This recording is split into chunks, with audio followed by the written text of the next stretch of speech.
Hey guys, it's Matt, and I'm here in Miami, Florida, sitting poolside. I just finished up a real estate convention, and at that convention there was all kinds of different funding sources for real estate transactions. And it hit me that it's a good piece to talk to you guys about what are those funding sources that are available to real estate investors and where should they be used. Because using the wrong funding source on the wrong type of transaction could be the kiss of death for your deal.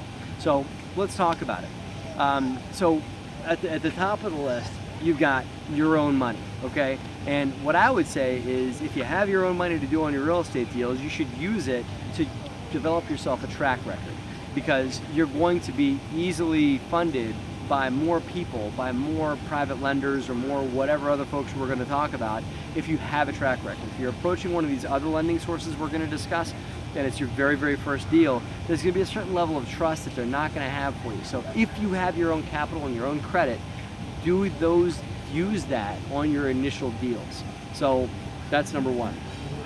Then beyond that, you've got hard money, right? These are people that are charging somewhere in the low to mid teens in interest rates and several points, sometimes up to 3 to 4 points, and a point is just a 1%. 1 point equals 1% of the loan amount that you have to pay that up front. So a 4-point deal could cost you a lot of money up front if the lender is charging you origination points, which can be expensive.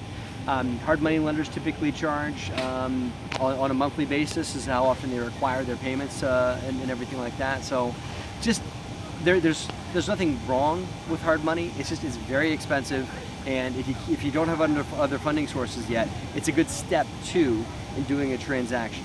Here's where hard money works. It works really well on fix and flips because if you got the right fix and flip, then a 14% interest rate's not going to kill your deal. You're still going to make a nice little back end kick for yourself.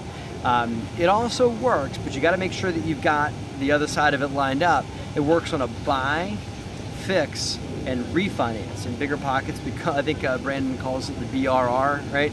So it works on those types of deals, but you've got to have the refinance lined up. You got to make sure that the property is going to be worth much more than what you spend on the property when it's done. So you've got plenty of equity when you refinance, and you can get the right loan, right? So that's hard money. Moving on from there, and this is the one that takes a little bit of networking to develop. That is private money. Okay.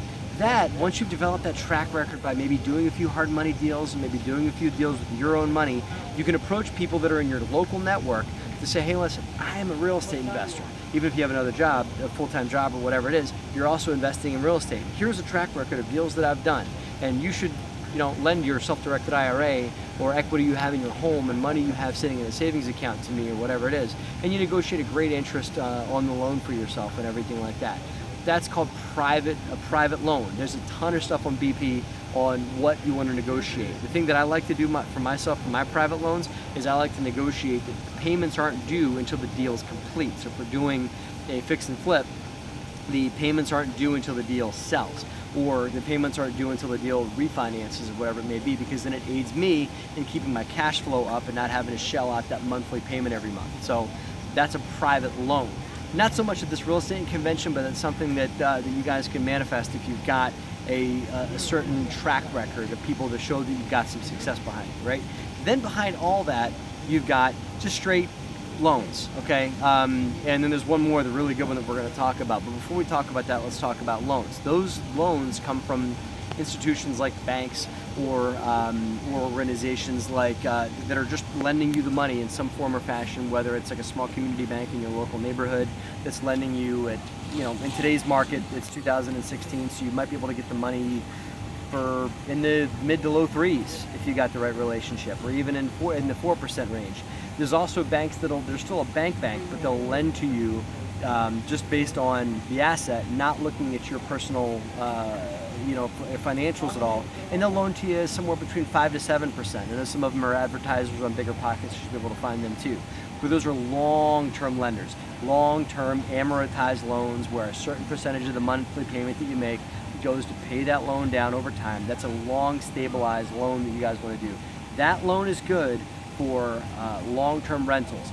You're probably not going to get that kind of money on a fix and flip, and if you did, you'd have to lay a bunch of money down in equity, so you don't want to do a deal like that on a fix and flip. you want to do something like that on a long-term hold rental. So that's something you either want to refinance to after hard money, or out of private money, or out of your own money, of course. So then the last one that we'll talk about briefly is about private equity. That's a private funding source, but these are people that are funding you money, then they're like owners of part of the project. That's some stuff that we do. Private equity kicks in purchase of mid-sized multifamily projects, or purchases of big assets that a private, like a hard money lender, is not going to do, because the loan would be so enormous and the monthly payments would be so big.